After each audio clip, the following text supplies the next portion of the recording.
आज बात करेंगे एक ऐसे लड़के की जिसने अपनी पढ़ाई बीच में ही छोड़ दी, क्योंकि महात्मा गांधी ने एक नॉन कोऑपरेशन मूवमेंट लॉन्च किया जिसमें उन्होंने भारतीयों से अपील की कि अंग्रेजी शासन के स्कूल और कॉलेजेस और ऑफिसेस खाली कर दीजिए, उनमें ना जाइए।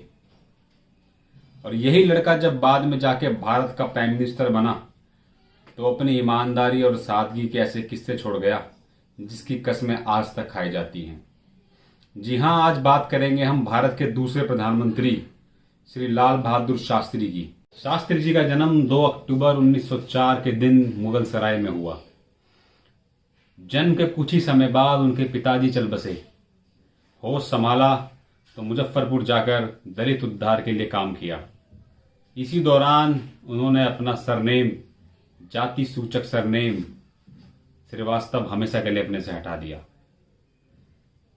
स्वामी विवेकानंदा, महात्मा गांधी और एनी बेसेंट के विचारों से शास्त्री जी बहुत ही प्रभावित रहा करते थे और बाद में जाकर स्पेशली महात्मा गांधी के विचारों से प्रभावित होकर उन्होंने 1920 के दशक में इंडियन नेशनल मूवमेंट को पूरी तरह से ज्वाइन कर लिया।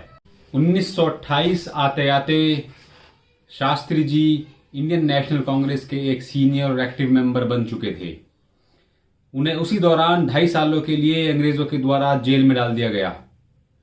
1940 में फिर से एक बार 1 साल के लिए शास्त्री जी जेल गए। देखते ही देखते कुछ ही सालों में देश आजाद हो गया।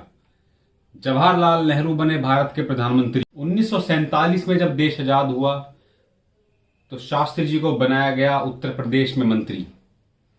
पुलिस मंत्रालय और ट्रांसपोर्ट मंत्रालय, जी हां, 1950 से पहले होम मिनिस्ट्री को पुलिस मिनिस्ट्री कहा जाता था।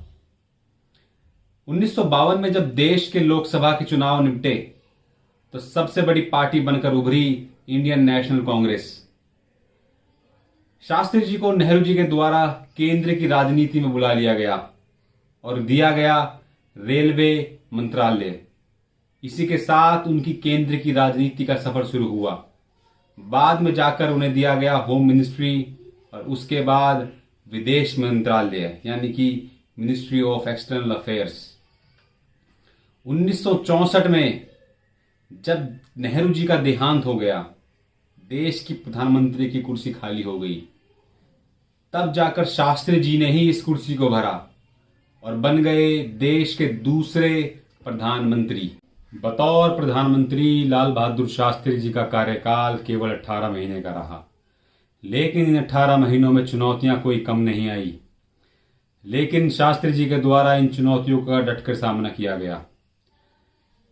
पहली, देश में बढ़ती दूध की डिमांड को पूरा करने के लिए, उसकी प्रोडक्शन और सप्लाई को मैनेज करने के लिए उन्होंने गुजरात के आनंद में अमूल कोऑपरेटिव को सपोर्ट करने के लिए डेयरी डेवलपमेंट बोर्ड, देश को खाद्य सामग्री में इन सेल्फ डिपेंडेंट बनाने के लिए शास्त्री जी ने किया ग्रीन रेवोल्यूशन को प्रमोट। और एज अ रिजल्ट उत्तर भारत के 3 राज्यों में उत्तर प्रदेश, हरियाणा और पंजाब में गेहूं की अभूतपूर्व उत्पादन देखा गया। और फिर आया हिंदुस्तान के सामने उसका एक कठिन दौर। 1965 में हिंदुस्तान और पाकिस्तान के बीच एक बार फिर से जंग छिड़ गई। जंग के दौरान अमेरिका के द्वारा शास्त्री जी को धमकी भरे लहजे में यह कहा गया कि अगर जंग नहीं रोकी गई तो अमेरिका से आने वाला लाल गेहूं की सप्लाई रोक दी जाएगी।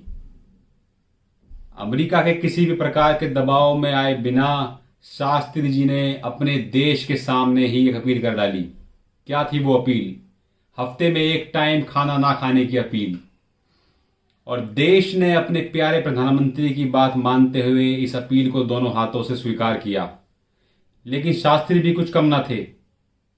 देश के सामने अपील करने से पहले उन्होंने ये इंश्योर किया कि उनके खुद के घर में भी हफ्ते में 1 समय खाना ना बने। ऐसे थे हमारे प्रधानमंत्री। 1962 के इंडिया चाइना वॉर और नेहरू की मौत के बाद पाकिस्तान ने हिंदुस्तान को कमजोर समझने की भूल कर दी और 1965 में हिंदुस्तान के खिलाफ जंग छेड़ दी। लेकिन देखते ही देखते ये जंग पाकिस्तान के लिए गले की हड्डी साबित हुई। कुछ ही दिनों में भारतीय सेना हाजी पीर और लाहौर तक कूच कर बैठी। क्षेत्र में शांति बहाल करने के लिए इंटरनेशनल इंटरवेंशन हुआ, जिसके बाद सीज फायर लगा दिया गया। ये दौर था यूएसए और यूएसएसआर के कोल्ड वॉर का।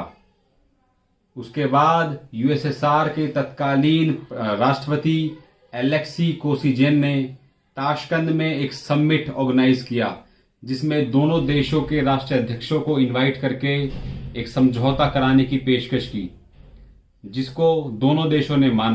10 जनवरी 1966 को ताशकंद में दोनों देशों के द्वारा ताशकंद समझौता साइन किया गया। अगले ही दिन यानी कि 11 जनवरी 1966 को शास्त्री जी अपने कमरे में मृत पाए गए। बाद में उनकी मौत का कारण हार्ट अटैक को बताया गया। लेकिन आज तक इस मौत पर बहुत सारे कॉन्स्पिरेसी थ्योरीज चलती हैं, लेकिन किसी भी कॉन्स्पिरेसी थ्योरी को इंडियन गवर्नमेंट ने वेरीफाई नहीं किया है। कई बार अलग अलग लोगों के द्वारा आरटीआई लगा के शास्त्री जी की मौत से जुड़ी फाइलों को पब्लिक करने की मांग की गई, लेकिन हर बार गवर्नमेंट ने ये कहकर उन एप्लीकेशंस को रिजेक्ट कर दिया कि इन फाइलों के बाहर आने से हमारे इंटरनेशनल रिलेशंस पर नेगेटिव इम्पैक्ट पड़ेगा। दोस्तों, लाल बहादुर शास्त्री हिंदुस्तान के इतिहास में सबसे ईमानदार प्रधानमंत्री हैं। उनकी मौत के बाद उनके परिवार के पास ना तो अपना कोई घर था, ना कोई जमीन, ना कोई बैंक बैलेंस। यहां तक कि उनके प्रधानमंत्री रहते हुए उनके परिवार के आग्रह पर उन्होंने एक फिएट गाड़ी खरीदने की सोची, जिसके लिए उस समय 12,000 कीमत चुकानी थी, परंतु उनके पास उनके बैंक खाते में केवल 7,000 रुपए थे।